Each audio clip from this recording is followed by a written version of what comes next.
friend and benefactor. And by winning the friendship and support of the Negro, the white liberal is able to use the Negro as a pawn or a weapon in this political football game that is constantly raging between the white liberals and the white conservatives. The American Negro is nothing but a political football, and the white liberals control this ball through tricks or tokenism or promises of integration and civil rights.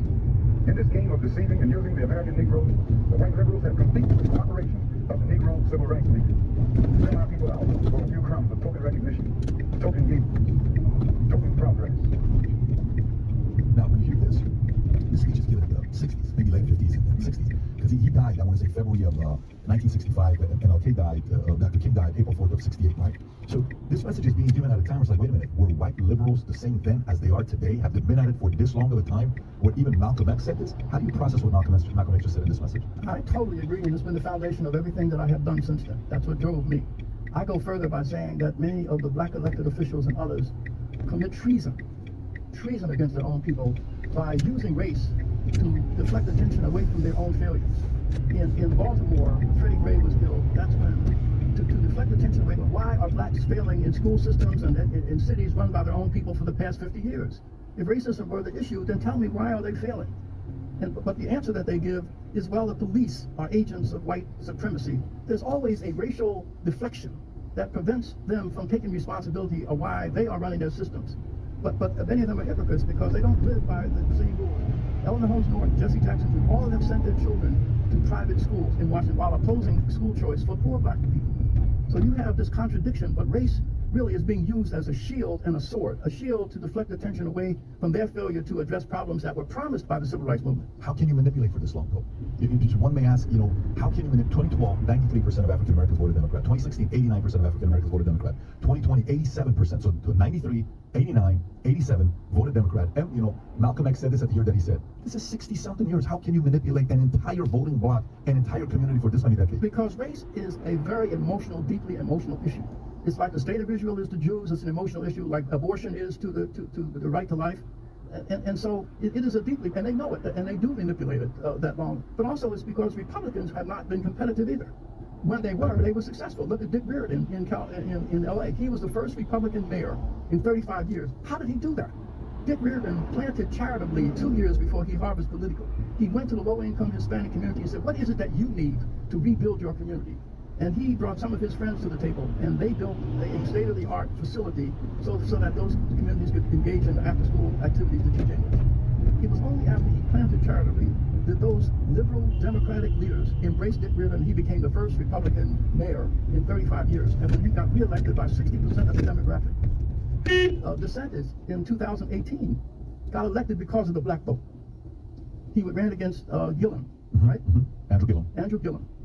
But DeSantis only won by 32,000 votes because 100,000 low-income black parents voted because of his position on choice in education. They voted for him, even though Barack Obama and Oprah Winfrey was brought in to campaign for Gillum.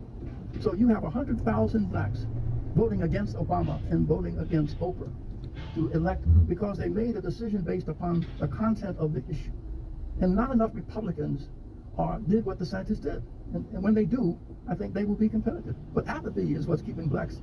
Also, if you look at some of those high crime neighborhoods, in the mayor's race, only 8 to 10% of people vote because there's such deep apathy in those communities. But low-income blacks are sleeping giants. They're going to wake up one day soon. Low-income blacks are going to wake up one day. Wake up and realize how they're being pimped and how they're being used.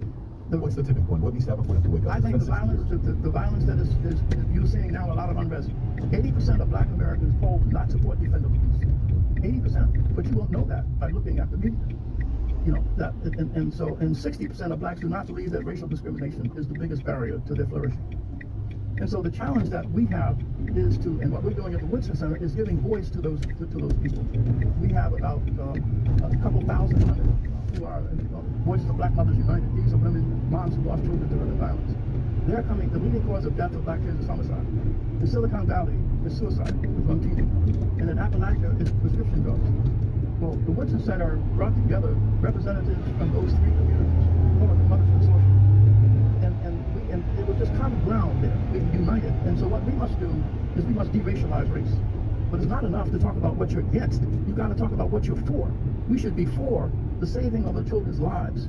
And so what we're doing at the Woodson Center is mobilizing mothers from those 3 communities to come together and say that we must do everything we can to fill the hole that's in the hearts of our children that causes them to devalue their life to the point where they're willing to take their own or take someone else's. There's different sides of the same coin. So did you find out what the reason was for homicide, for suicide, and for prescription drugs? Like, what's the reason? Emptiness.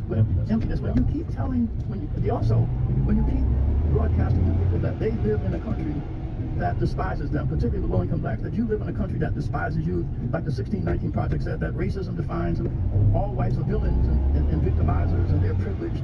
That message gets communicated to blacks that perhaps the reason that this is happening is because they are unworthy. So the message of unworthiness comes from the very people who are supposed to be social justice warriors. And you say to a child, a white child, that you're devalued because you're privileged and you are an oppressor. Those are very dangerous messages that we're sending to our children when we keep saying to them that they live in a country that despises them because they're white and derides them because they're black. I mean, that's a very poisonous message. And that's why at the Woodson Center we're doing everything we can to mobilize that consensus among the people suffering the problem. So if you like this clip and you want to watch another one, click right here. And if you want to watch the entire podcast, click right here. It is not a race problem in America. When you say that, a lot of people would disagree with you. They would say, how could you say that? You know, maybe maybe it wasn't back then, but you don't know the America today. You know, you don't know what's going on with the challenges they're facing and the level of racism they're experiencing today in the marketplace, because maybe you are disconnected, kind of like how you were when you thought everybody was black until you joined the army. You realize that you only hate the black. What do you say to people that literally 100% disagree with you and they say there is racism today? It is a challenging time today. What do you say to them? I say, look at the evidence. Look at the evidence. You know, a lot of people are like the farmer that came to the creek where it was like it was 3 feet high and moving at about 20 miles an hour, and he forced the mule in and it was swept down the creek. A year later, he comes to the same crossing. This time it's only 6 inches. The mule refuses to go in because the mule had good memory but poor judgment. Conditions were not like they were back in segregation when I was locked up twice in Mississippi. Conditions have changed, but many of us but again, look at the evidence. When whites were at their worst, we were at our best. As I said, in 1930 to 1940, when segregation and racism was enshrined in law, blacks had the highest marriage rate of any group in society. Elderly people could walk safely in those communities without fear of being assaulted by their grandchildren. So let's look at the evidence. When we refused access to hotels, we built our own hotels, financed by our own means. The Wallahaji in Atlanta, the Carver and Calvert Hotel in Florida, the St. Charles in Chicago, the St. Teresa in New York. I could go on and on. When we were denied access to colleges, we built our own. And in fact, our small business formation rate was higher than whites in the 20s, and that really determines any group's participation in the economy. It is not what government does for you or what white people do. In fact, I think those who continue to push this race agenda are Eurocentric. They assume that the destiny of blacks is determined by what white people do. That has never been the case. We closed the education gap in the South between 1920 and 1940. How did we do it? Julius Rosenwald, the CEO of Sears, came together with Booker T. Washington, and he put up $4 million. The black community matched it with $4.8 million. We built 5,000 schools to teach ex-slaves how to read and write. And as a consequence of that study, in between 1920 and 1940, the education gap in the South between whites and blacks was 3 years. 8th grade for whites, 5th grade for blacks. Within 20 years, that gap closed within 6 months. There were 5 high schools at the turn of the century in New York, Baltimore, Washington, Atlanta, and New Orleans. They had used textbooks, overcrowded classrooms, half the budgets of white schools. But every one of those schools out-tested every white school in those cities.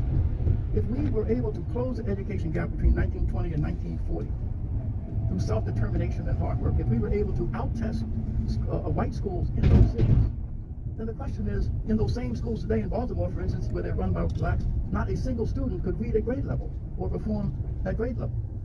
And so how can you say that it is racism that is the cause of the present day challenges when under segregation we achieved? One other example we gave from our studies. In 1943, blacks were prohibited from being naval officers.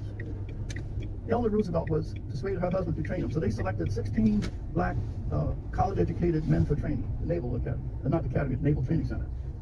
The Navy says, aha, we're going to give these black cadets in 8 weeks what we give white cadets in 16, so they wash out.